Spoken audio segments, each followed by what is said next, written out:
बाबा की महिमा बड़ी, ग्राम गढ़वा है बारादरी।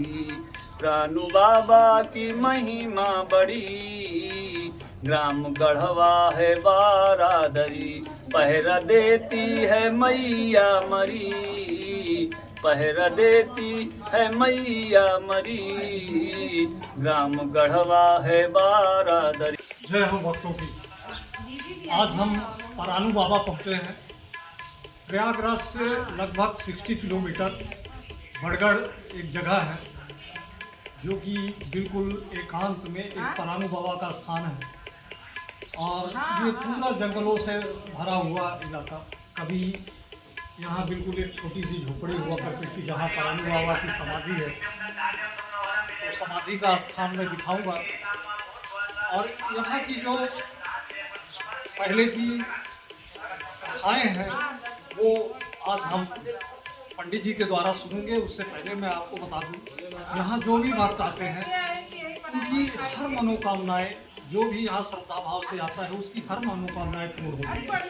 यहाँ आकर लोग खाना बनाते हैं, प्रसाद चढ़ाते हैं और भक्ति भाव से यहाँ पर सारी सुविधा है। तो अभी मैं थोड़ी देर में आपको कुंड के पास भी ले चलूँगा, कुंड दिखाएंगे। उसके बाद पंडित जी सारी यहाँ की कथा और व्यथा बताएंगे। परानू बाबा हमारे ब्रह्मदेव ब्राह्मण थे। ऊपर शहर बारादरी है।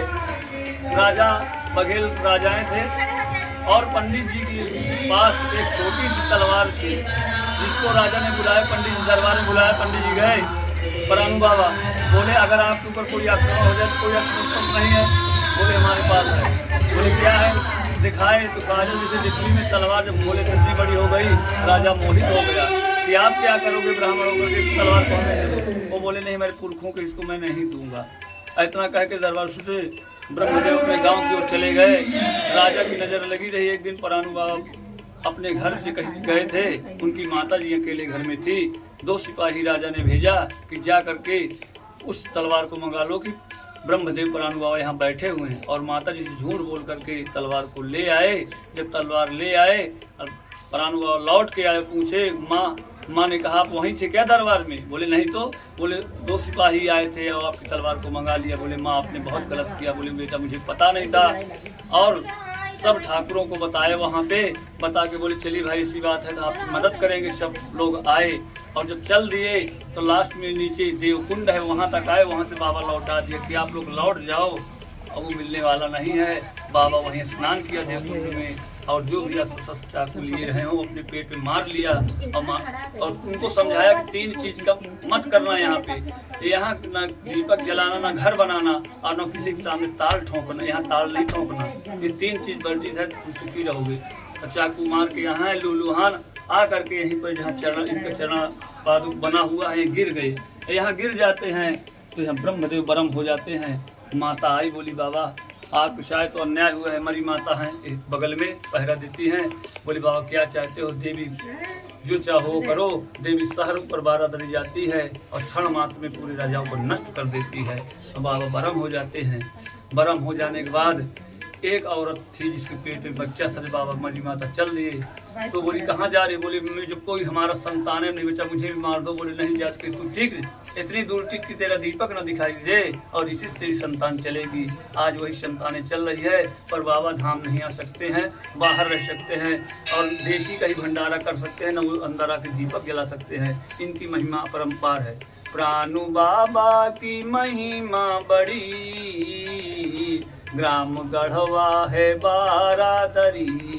प्राणु बाबा की महिमा बड़ी, ग्राम गढ़वा है बारादरी।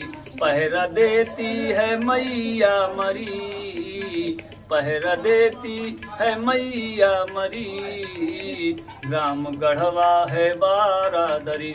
इस ब्रह्म स्थान में कोई गलत नहीं कर सकता है। अब बाबा का नाम स्मरण कर लेगा, बाबा उसकी रक्षा के लिए कण कण में पहुंच सकता है। और जो मन्नत मांगेंगे वो बाबा सबको मिल रहा है। इसलिए सावन के महीने में 1.5 लाख 2 लाख की जनता के बीच मेला उमड़ता है। प्रशासन, पुलिस प्रशासन यहाँ सुरक्षा के लिए लगती है और निशान झंडे आते, भंडारा चल रहे हैं। ब्राह्मण खिलाने में बाबा प्रसन्न रहता है। जितने ब्राह्मणों को खिलाओ और खिचड़ी जनेऊ और सोंटा खड़ाऊँ चढ़ाने से बाबा के झंडा उस भक्त पर कभी दुख नहीं आता है। जो सच्चे मन से बाबा को स्मरण करता है उसके सारी मुरादें पूर्ण होती है। बोले ब्रह्मदेव भगवान की जय, बोली सच्चे दरबार की जय।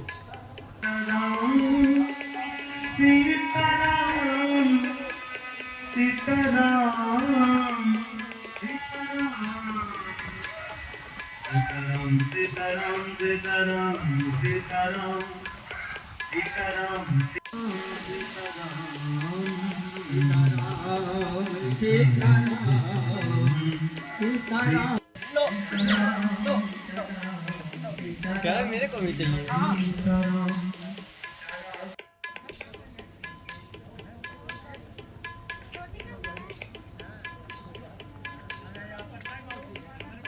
यहाँ पे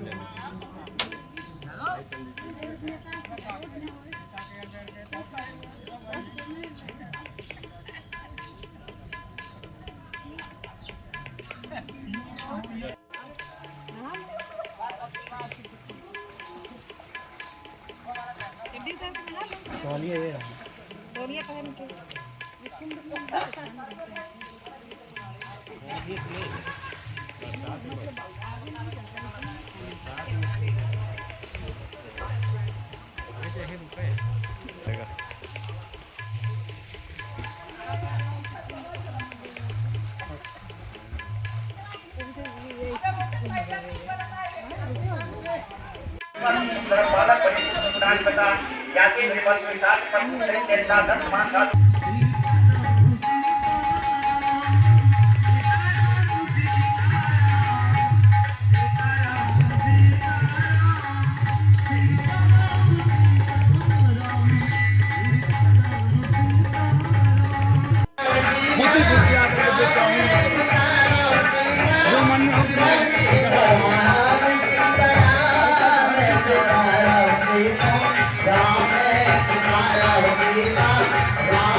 आप ओम चंद्रमा मन दूर जाकर जो हाथ लगाओ।